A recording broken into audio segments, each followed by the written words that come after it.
छह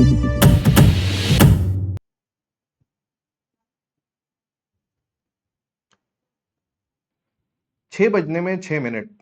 कुसुम ने जल्दी से चाय का प्याला रख दिया। वह एक ही घुट पी पाई थी।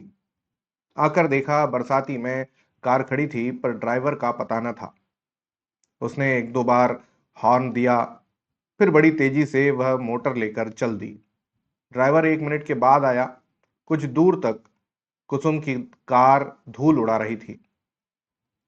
इधर से कुसुम की कार बहुत तेजी से जा रही थी, उधर से किसी और की गाड़ी ने रास्ता काटा।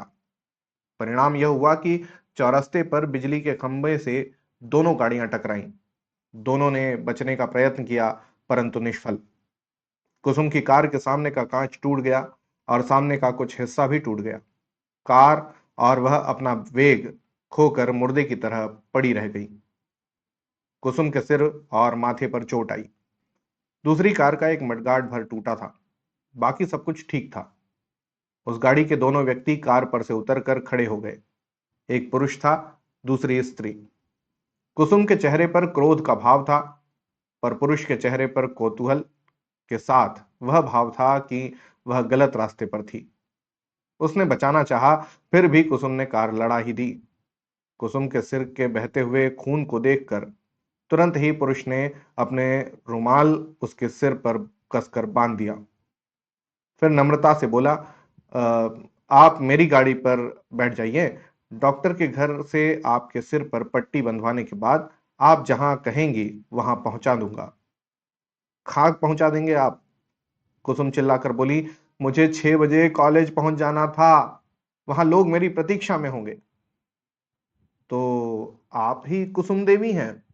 आपसे मिलकर प्रसन्नता हुई, पुरुष ने कहा। जी हाँ, मैं ही कुसुम देवी हूं। धन्यवाद। और आपकी तारीफ? शिष्टाचार के तौर पर कुसुम ने पूछा। मैं हूं प्राणनाथ सहगल, पुरुष ने उत्तर दिया। कुसुम जैसे चौंक उठी। शराबी प्राणनाथ? दुराचारी प्राणनाथ? कुसुम ने आंखें उठाकर ध्यान से प्राणनाथ की ओर देखा। प्राणनाथ के विषय में तो उसने बहुत कुछ सुना है। यह वही प्राणनाथ है या कोई और? कुसुम के चेहरे से जैसे प्राणनाथ ने उसके अंदर के भावों को पढ़ लिया। वह बोला, इस शहर में प्राणनाथ नाम का एक ही व्यक्ति है, और वह समाज में बहुत बदनाम है। वही हूं मैं। किंतु इस समय आपको डॉक्टर के घर तक मेरे साथ चलना ही होगा। आपका खून बहुत निकल चुका है। चलिए। कुसुम उसकी बातों का कोई उत्तर न देकर चुपचाप कार में जा बैठी। प्राणनाथ ने कुसुम को ले जाकर डॉक्टर के यहाँ पट्टी बंधवाई और फिर उसके घर छोड़ दिया। कुसुम उस दिन कॉलेज न जा सकी। इस घटना के कुछ दिन बाद एक दिन शाम को कुसुम का भाई, जो उससे 2 साल बड़ा था, बड़े गुस्से में आया और बोला, कुसुम, तुम बड़ी हो और समझदार भी हो। प्राणनाथ कितना बदनाम है जो तुम जानती हो। उसके साथ कार में बैठकर तुम्हें कहीं जाना नहीं चाहिए था। कुसुम ने कहा, पर भैया, जिस दिन मेरी मोटर लड़ गई थी उसी दिन मैं उसकी कार में डॉक्टर के घर गई थी, और तो मैं कभी कहीं नहीं गई। खैर, अब इस बात का ध्यान रखना, उसके भाई ने कहा, और बात यूं खत्म भी हो गई। पर संयोग की बात, उसके दूसरे ही दिन कुसुम अपनी कुछ सहेलियों के साथ पिकनिक पर गई।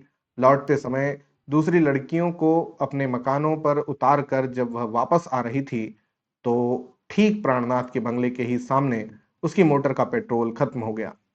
कुसुम यह न जानती थी कि वह बंगला किसका है। उसके साथ कोई नौकर भी न था। लाचार उसे उस बंगले वाले से सहायता लेनी ही पड़ी। इसी मतलब से वह फाटक के अंदर गई। सामने ही वर्दी लगाए एक चपरासी खड़ा था। अंदर से संगीत की ध्वनि आ रही थी। स्वर किसी स्त्री का था। कुसुम बंगले में इस प्रकार गई जैसे बंगले की स्वामिनी हो। चपरासी को रोकने का साहस न हुआ। संगीत से उसने अनुमान लगाया था कि अंदर औरतें होंगी। पर अंदर पहुंचकर उसने जो देखा, उससे वह एकदम सहम सी गई। बहुत अच्छे ढंग से सजे हुए कमरे में एक तरफ प्राणनाथ बैठा शराब पीता हुआ एक अखबार पर नजर दौड़ा रहा था, और दूसरी ओर एक गायिका, जो स्पष्ट रूप से गणिका थी, गा रही थी, कान्हा बाजूबंद खोल। कुसुम को देखकर गायिका कुछ सकपकाई। कुसुम ने पहले गणिका और फिर प्राणनाथ को देखा, फिर ठिठक गई। प्राणनाथ ने भी कुसुम को देखा। वह खड़ा हो गया और बोला, कौन? आप हैं कुसुम देवी? आप यहाँ कैसे? फिर तुरंत ही उसने गायिका से कहा, बाहर के कमरे में जाकर बैठो। चपड़ासी से तांगे के लिए कह दो, आने पर चली जाना। और मनी बैग से 2 10 10 के नोट निकालकर उसे दे दिए। गाने वाली सलाम करके चली गई। फिर कुसुम से बोला, आपको आज अचानक अपने घर देखकर मुझे हर्ष भी है और दुख भी है कुसुम देवी। पर अपने सुख दुख की बात एक तरफ रखकर मैं आपके हित के ख्याल से कहूंगा कि आप इसके बाद मेरे घर कभी ना आइए। समाज की दृष्टि में मैं बहुत बुरा आदमी हूं, और हूं भी बुरा। प्रमाण तो आपके आते ही मिल गया है। वह इतना कहकर जरा सा हंसा। इस हंसी की तह में जो प्रचंड विषाद छिपा था, वह कुसुम से छिपा न रहा। पहली बार कुसुम को लगा जैसे प्राणनाथ सचमुच में बुरा नहीं है, पर वह बुरा बनने का प्रयत्न करता है। लोग उसकी बुराई करते हैं तो उससे उसे जैसे संतोष होता है। कुसुम बोली, मुझे ऐसा लगता है कि आप स्वभाव से बुरे नहीं हैं, पर जानबूझकर बुरे बनते हैं। मार्मिक दृष्टि से कुसुम की ओर देखते हुए प्राणनाथ बोला, मैं बुरा हूं, आप मुझे अच्छा ना समझिए। यदि आप मुझे बुरा ना समझेंगी तो मुझे दुख होगा। फिर जरा ठहर कर बोला, अरे हाँ, यह तो बतलाइए कि आपकी क्या खातिर की जाए, चाय लेंगी या शरबत? कुसुम ने कहा, मुझे कुछ नहीं चाहिए। अभी पिकनिक से खूब खा पी कर आ रही हूं, पर मेरी मोटर को शरबत चाहिए। प्राणनाथ ने उसी समय उसकी मोटर में पेट्रोल डलवा दिया। कुसुम कुछ कहना चाहती थी, पर संकोचवश बोल न सकी। अंत में बहुत हिम्मत करके उसने कुछ पूछ ही लिया, आप इन गाने वालियों को क्यों बुलाते हैं? क्या रेडियो नहीं है? रेडियो की ओर उंगली उठाकर प्राणनाथ ने कहा, रेडियो है तो इन्हें तो मैं सिर्फ बदनाम होने के लिए बुलाता हूं। और फिर इन गरीब स्त्रियों को बुलाता हूं जिनका नाचना गाना ही पेशा है, जिनकी युवावस्था समाप्त हो चुकी है, रूप रंग बिगड़ गया है, और जिन्हें पेट भरने का और कोई चारा नहीं है। कुसुम ने पूछा, और शराब क्यों पीते हैं? अपने आप को मिटाने के लिए। रुपयों का, और क्या करूं? प्राणनाथ ने विरक्ति के साथ उत्तर दिया, मैं इन दोनों बातों को पसंद नहीं करती। आपके पास बहुत रुपया है तो मुझे दे दीजिए, मैं उनका सद्व्यय करूंगी। अधिकार के स्वर में कुसुम बोली। फिर आप शर्मा गई।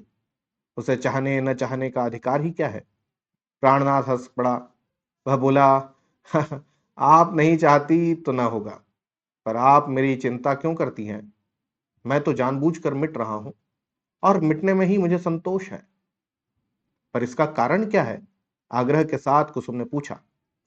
कारण बहुत बड़ा है, जल्दी में मैं बतला नहीं सकूंगा। आप घर जाइए, रात हो रही है, आपके घर वाले चिंतित होंगे। कहते हुए स्वयं प्राणनाथ ने दरवाजे का पर्दा हटा दिया। कुसुम बाहर निकली। प्राणनाथ भी आया। कुसुम की कार बरसाती में ही खड़ी थी।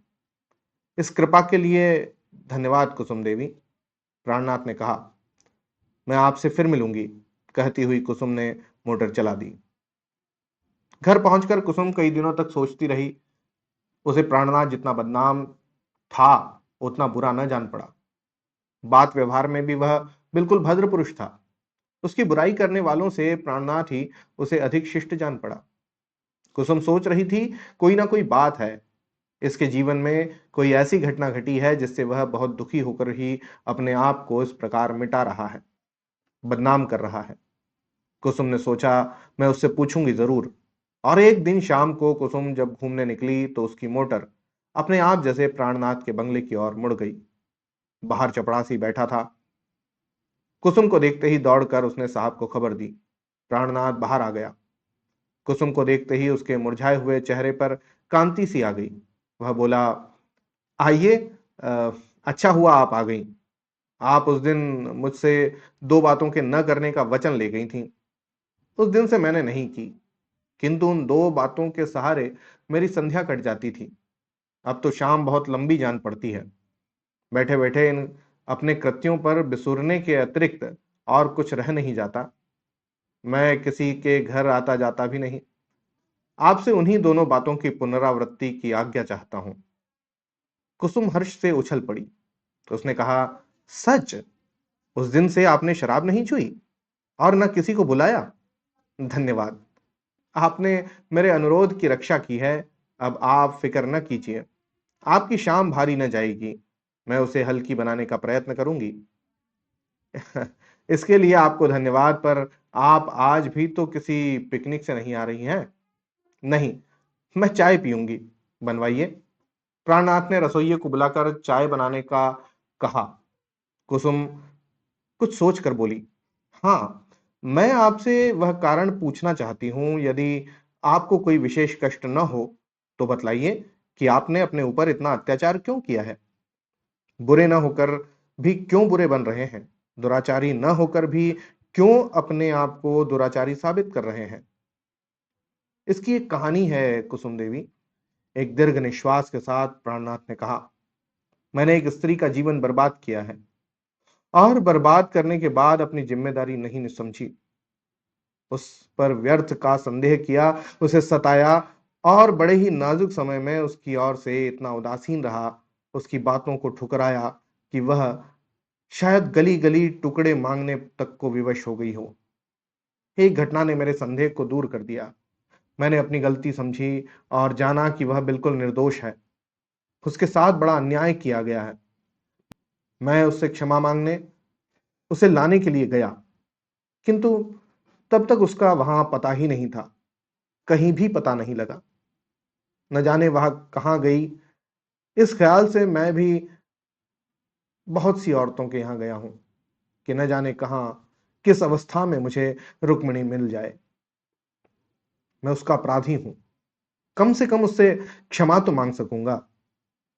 कुसुम ने कहा, बस बहुत हो चुका। आपने अपने ऊपर काफी अत्याचार किया है।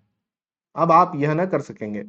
आपने एक स्त्री के साथ अत्याचार किया, कष्ट मुझे भी हुआ है, पर आप अपने ऊपर जो अत्याचार करते हैं उससे भी मुझे कष्ट होता है। अच्छा, मैं आपको कल अपने घर चाय के लिए निमंत्रित करती हूँ। शाम को 5 बजे आ जाएंगे या कार भेजनी पड़ेगी? वैसे तो मैं आ जाऊंगा, पर आपके घर वाले इस बात को पसंद न करेंगे। मेरा आना उन्हें अच्छा न लगेगा। मेरे घर में कोई भी आपके खिलाफ नहीं है, कुसुम ने दृढ़ता से कहा। मेरे भैया जरा कुछ ऐसा वैसा कह रहे थे, पर मैंने उन्हें समझा दिया है। सभी आपसे मिलना चाहते हैं। कल आप आएंगे ना? जी हाँ, आऊंगा। ठीक 5 बजे। जी, ठीक 5 बजे। दूसरे दिन कुसुम ने चाय के लिए बड़ी तैयारी की। बहुत तरह की मिठाइयां और फल इत्यादि मंगवाए। कुसुम को पहले तो प्राणनाथ पर तरस आता था, अब वह उससे कुछ प्रेम भी करने लगी। उसने अपनी कुछ सहेलियों को भी बुलाया था। कुसुम अपनी सहेलियों से अनेक बार प्राणनाथ की चर्चा सुन चुकी थी। वे सब प्राणनाथ के नाम के साथ ही घृणा का भाव व्यक्त करती थी। कुसुम उन्हें दिखला देना चाहती थी कि जिस प्राणनाथ को वे शराबी, बदमाश और वासना का कीट समझती हैं, वास्तव में प्राणनाथ वैसा नहीं है। उसने निश्चय किया कि पहले वह प्राणनाथ का परिचय किसी को न देगी। उसके बारे में सबकी राय जान लेगी, तभी बतलाएगी कि वह आदमी कौन है। उसका भाई घर में नहीं था। बूढ़े पिता बच्चों की इस पार्टी में शामिल होने वाले न थे। कुसुम ही थी जो कुछ थी, और उसकी माँ और सहेलियां थीं। उसकी सहेलियां पहले ही आ चुकी थीं। प्राणनाथ ठीक 5 बजे आया। प्राणनाथ बहुत गोरा और देखने में सुंदर था। कुछ देर तक इधर उधर की बात करने के बाद कुसुम ने अपनी परिचारिका भामा को चाय लाने के लिए कहा। कुसुम देख रही थी कि उसकी सहेलियों में से कोई भी प्राणनाथ से जंगली जानवर या हव्वा की तरह नहीं डरती है, किंतु खुलकर स्नेह के साथ बातचीत कर रही है। एक दो ने चुपके से पूछा भी कि यह कौन है। कुसुम ने कहा, मेरे दूर के रिश्ते का भाई है। इसी समय भामा चाय लेकर आई। एक सुंदर सी ट्रे में उसने चायदानी और प्याले वगैरह सजा रखे थे। मेज के बहुत करीब वह पहुंच ना पाई थी कि एकाएक उसकी दृष्टि प्राणनाथ पर और प्राणनाथ की दृष्टि भामा पर पड़ी। एक क्षण तक दोनों ने एक दूसरे को देखा। अचानक भामा जैसे कांप उठी। उसके हाथ से ट्रे छूटकर धरती पर गिर पड़ी।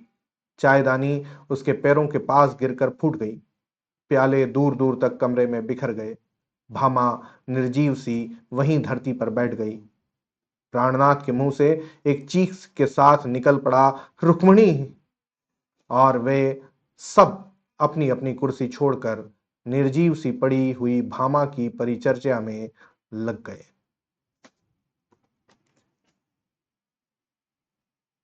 कहानी बड़ी आसान है। आज की कहानी एक्सीडेंट, ऐसा एक्सीडेंट केवल गाड़ियों से नहीं, हमारे जीवन में भी हो जाता है। ठीक इसी तरह के एक एक्सीडेंट की खबर इस कहानी में आपको मिलती है। सुभद्रा कुमारी चौहान न केवल कवयित्री रही, कुशल कवयित्री रही, बल्कि एक अच्छी कहानीकार भी मानी जाती हैं। आज की कहानी पहली कहानी है चौहान जी की आपके सामने।